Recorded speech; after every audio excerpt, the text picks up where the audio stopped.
જય સ્વામિનારાયણ. સહજાનંદ વિદ્યાલયના વિડીયો લેક્ચરમાં આપ સર્વ વિદ્યાર્થી મિત્રોનું હાર્દિક સ્વાગત છે. ધોરણ 12 રસાયણ વિજ્ઞાન પ્રકરણ 1 ઘન અવસ્થા. આ લેક્ચરમાં આપણે લખાણ સંબંધિત પ્રશ્નો 1.13 થી 1.17 જોઈશું. પહેલા જોઈએ પ્રશ્ન 1.13. પ્રશ્ન આ પ્રમાણે છે: ચોરસ સંવૃત સંકુલિત સ્તરમાં અણુનો દ્વિપરિમાણીય સવર્ગાંક શું છે? અહીં ચોરસ સંવૃત સંકુલિત સ્તર એ દ્વિપરિમાણીય હોય, જે આકૃતિમાં દર્શાવ્યા પ્રમાણે છે. તો આ પ્રકારના દ્વિપરિમાણીય સ્તરીય રચના, એમાં પ્રત્યેક અણુ છે એ નજીકના 4 અણુઓને, એટલે કે પ્રત્યેક ગોળો પડોશી 4 ગોળાઓને સ્પર્શીને ગોઠવાયેલો હોય. અને કોઈ પણ રચનામાં પ્રત્યેક ઘટક કણ, પ્રત્યેક ગોળો, પરમાણુ કે અણુ અન્ય નજીકના કેટલા પડોશી કણો કે પરમાણુ કે ગોળાઓને સ્પર્શીને ગોઠવાયેલો હોય એની સંખ્યા એ એનો સવર્ગાંક કહેવાય.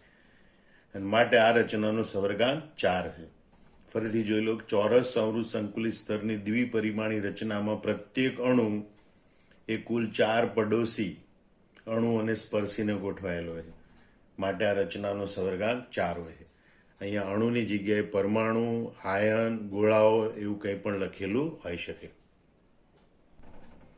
હવે આપણે જોઈએ લખાણ સંબંધિત પ્રશ્ન 1.14.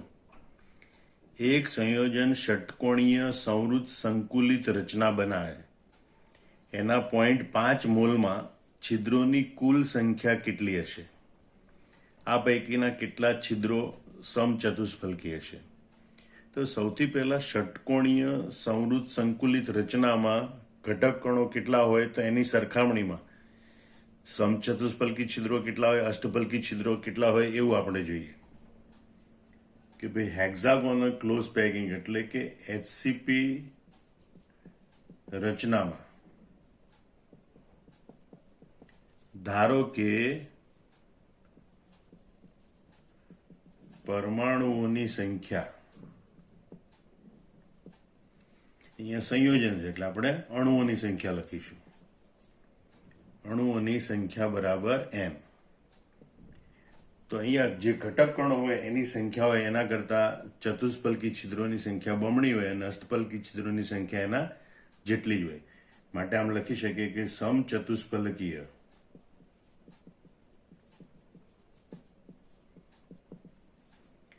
છિદ્રોની સંખ્યા બરાબર 2n, અષ્ટફલકીય છિદ્રોની સંખ્યા બરાબર n, અને માટે કુલ છિદ્રોની સંખ્યા બરાબર 3n. હવે અહીંયા એમ કીધું કે સંયોજનના 0.5 મોલ છે. તો સંયોજનના 0.5 મોલમાં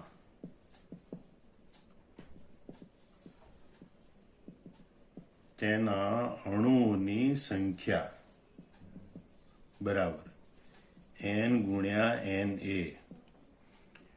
જો મોલની સંખ્યા પરથી અણુઓની સંખ્યા કે પરમાણુઓની સંખ્યા શોધવી હોય તો મોલ ગુણ્યા એવોગેડ્રો અંક. અહીંયા મોલ છે 0.5 અને એવોગેડ્રો અંક 6.022 ગુણ્યા 10^23, એટલે કે આના અડધા 3.011 ગુણ્યા 10^23 અણુ હોય. એનો મતલબ કે n બરાબર, અહીંયા જે અણુઓની સંખ્યા આપેલી છે એ n બરાબર 3.011 ગુણ્યા 10^23 અણુ છે. તો આપણને કીધું ભાઈ કુલ છિદ્રોની કુલ સંખ્યા કેટલી? તો કુલ છિદ્રોની સંખ્યા 3n જેટલી હોય. માટે આપણે લખી શકીએ કે કુલ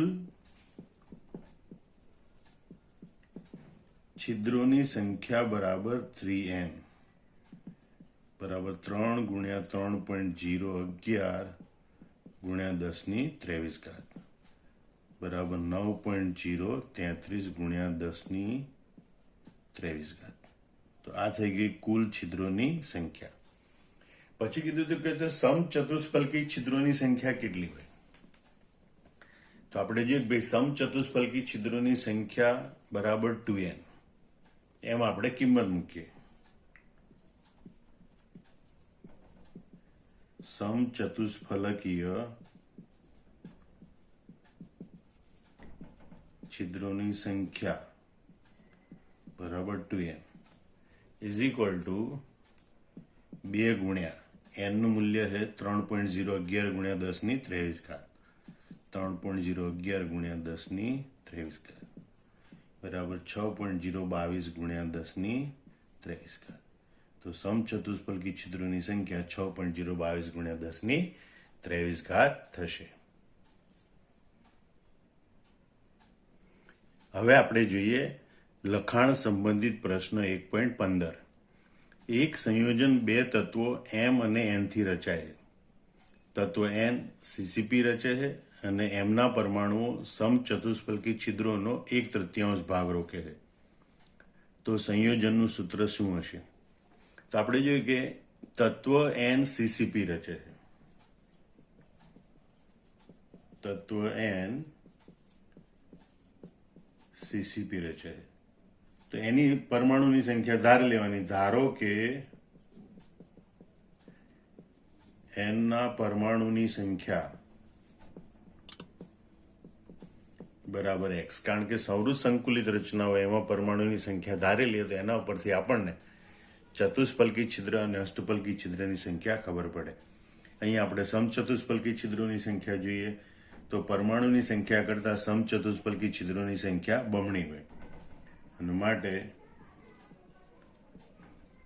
સમચતુષ્ફલકીય છિદ્રોની સંખ્યા બરાબર 2x.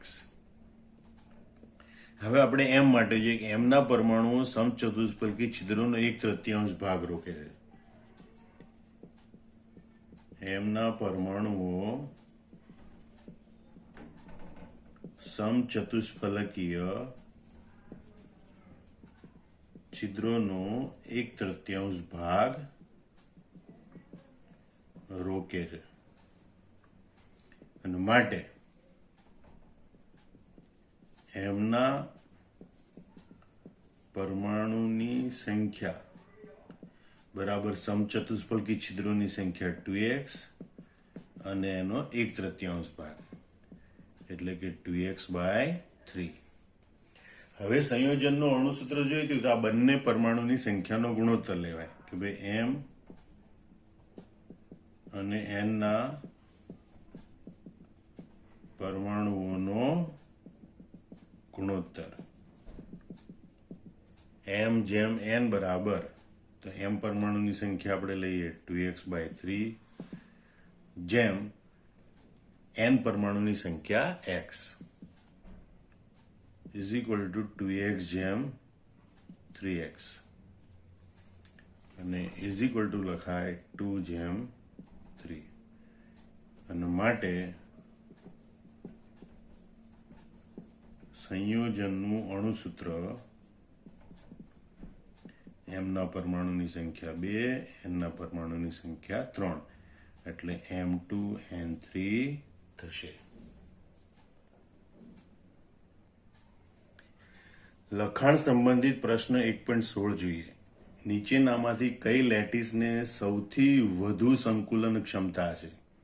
સાદો સમઘનીય લેટીસ, અંતઃકેન્દ્રિત સમઘનીય લેટીસ કે ષટકોણીય સૌર સંકુલિત લેટીસ? તો આપણે જોઈએ કે ભાઈ આ 3 પ્રકારની સમઘનીય લેટીસ હોય, સાદો ઘન, અંતઃકેન્દ્રિત ઘન કે ફલક કેન્દ્રિત ઘન, એની સંકુલન ક્ષમતાની આપણે ગણતરી કરીએ એ મુજબ સાદા ઘન લેટીસની સંકુલન ક્ષમતા 52.4% હોય. અંતઃકેન્દ્રિત ઘન એટલે કે બીસીસી માટે સંકુલન ક્ષમતા 68% હોય અને ફલક કેન્દ્રિત ઘન એટલે કે એફસીસી માટે સંકુલન ક્ષમતા 74% હોય. આમ ષટકોણીય સૌર સંકુલિત લેટીસ એની સંકુલન ક્ષમતા ફલક કેન્દ્રિત ઘન અથવા તો એનું બીજું નામ છે ષટકોણીય સૌર સંકુલન. એ બંનેની ફલક કેન્દ્રિત ઘન અને ષટકોણીય સૌર સંકુલન બંનેની સંકુલન ક્ષમતા 74% હોય અને આમ ષટકોણીય સૌર સંકુલિત લેટીસ છે એની સંકુલન ક્ષમતા સૌથી વધુ હોય. હવે આપણે જોઈએ લખાણ સંબંધિત પ્રશ્ન 1.17. 2.7 ગુણ્યા 10⁻2 કિલોગ્રામ પ્રતિ મોલ મોલર દળ ધરાવતું એક તત્વ એક ઘન એકમ કોષ રચે છે, જેની ધારની લંબાઈ 405 પિકોમીટર છે. જો તેની ઘનતા 2.7 ગુણ્યા 10⁻³ કિલોગ્રામ પ્રતિ મીટર ઘન હોય તો તે ઘન એકમ કોષની પ્રકૃતિ કઈ હશે? એટલે કે ઘન એકમ કોષ કયા પ્રકારનો હશે? સાદો ઘન એકમ કોષ હશે, અંતઃકેન્દ્રિત ઘન એકમ કોષ હશે કે ફલક કેન્દ્રિત એકમ કોષ હશે? તો અહીંયા જે આપેલી માહિતી, બીજી એક ધ્યાન રાખવા જેવી બાબત છે કે મોલર દળ એટલે કે પરમાણુ દળ કે આણ્વિક દળ સામાન્ય રીતે ગ્રામ પ્રતિ મોલમાં આપેલું હોય. અહીંયા એક કિલોગ્રામ પ્રતિ મોલમાં દર્શાવેલ છે. ઘનતા સામાન્ય રીતે ગ્રામ પ્રતિ સેન્ટીમીટર ઘનમાં આપેલી હોય, અને બદલે કિલોગ્રામ પ્રતિ મીટર ઘનમાં છે. મતલબ કે એમકેએસ પદ્ધતિના એકમો છે. તો એનો માટે આપણે જે ધારની લંબાઈ પિકોમીટર છે એની પણ આપણે એમકેએસ પદ્ધતિમાં લેવી પડશે. તો અહીંયા ઘનતા સૂત્રનો ઉપયોગ કરવાનો છે. એટલે સૌથી પહેલા ઘનતા માટેનું સૂત્ર લખીએ તો આપણે D બરાબર Z ઇન્ટુ M અપોન એ ઘન ઇન્ટુ NA. રકમમાંથી બધા પદોની યાદી બનાવી તો 2.7 ગુણ્યા 10⁻2 એ મોલર દળ છે. માટે આપણે લખીએ કે ભાઈ તત્વનું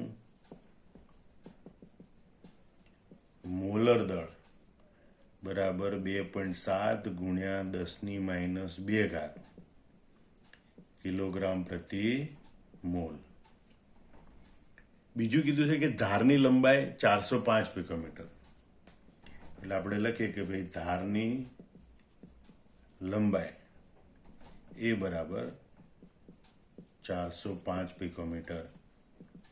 એટલે કે 405 ગુણ્યા 10⁻12 મીટર. એટલે કે 4.05 ગુણ્યા 10⁻10 મીટર. સામાન્ય રીતે આપણે સેન્ટીમીટરમાં લખતા હોય, કારણ કે ઘનતા આપણને ગ્રામ પ્રતિ સેન્ટીમીટર ઘનમાં આપેલી હોય. પણ અહીંયા આપણે પિકોમીટરને આપણે મીટર એકમમાં ફેરવીશું. હવે આપણે જોઈએ કે અહીંયા એવોગેડ્રોન્ગ સામે ત્યાં કેપિટલ લખાય. એવોગેડ્રોન્ગ NA નું મૂલ્ય હોય છે 6.022 ગુણ્યા 10⁻23. અને ઘનતા આપેલી છે 2.7 ગુણ્યા 10⁻3. ઘનતા D બરાબર 2.7 ગુણ્યા 10⁻3 કિલોગ્રામ પ્રતિ મીટર ઘન. હવે આ ચાર પદો આપેલા છે એની ઉપરથી આપણે એકમ કોષ દીઠ પરમાણુની સંખ્યા કેટલી Z છે એ શોધવાનું છે, જેના ઉપરથી આપણને એકમ કોષની પ્રકૃતિ માલુમ પડશે. તો અહીં આપણે Z શોધવાનું છે. તો Z ને સૂત્રનો કરતા બનાવીએ તો Z is equal to D into A ઘન into NA. D into A ઘન ઇન્ટુ NA અપોન M. આ બધા પદો છે એની કિંમતો મૂકીએ આપણે. D એટલે ઘનતા આપેલી છે 2.7 ગુણ્યા 10⁻3 ગુણ્યા ધારની લંબાઈ છે 4.05 ગુણ્યા 10⁻10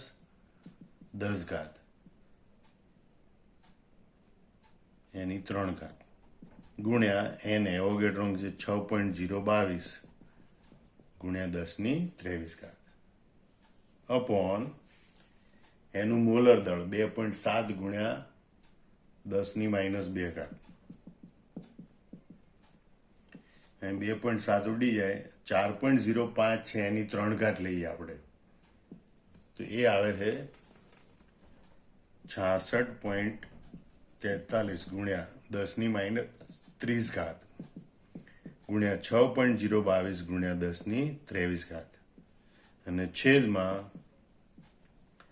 10⁻2. અહીં 66.43 ગુણ્યા 6.022 કરો તો આશરે 400.0 સમથિંગ આવે. તો ગુણ્યા ઘાતાંક લઈએ તો -2 ઉપર જાય તો +2.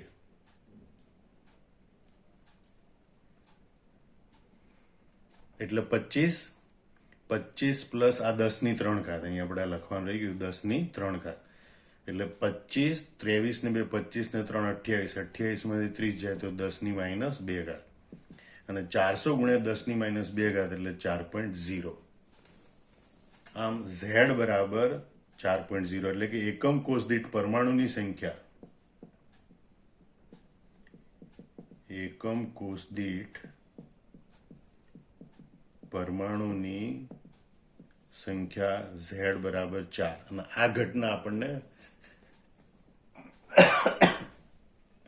ફલક કેન્દ્રિત એકમ કોષ અથવા એફસીસી રચનામાં જોવા મળે છે. માટે ઘન એકમ કોષ એ ફલક કેન્દ્રિત એકમ કોષ હશે. આમાં બધા દાખલા તમે ધ્યાનથી જોયા, એને બરોબર ધ્યાનથી સમજી પછી રકમો જાતે લખી અને દાખલાઓ બધા જાતે નોટબુકમાં ગણી લેવા. જય સ્વામિનારાયણ.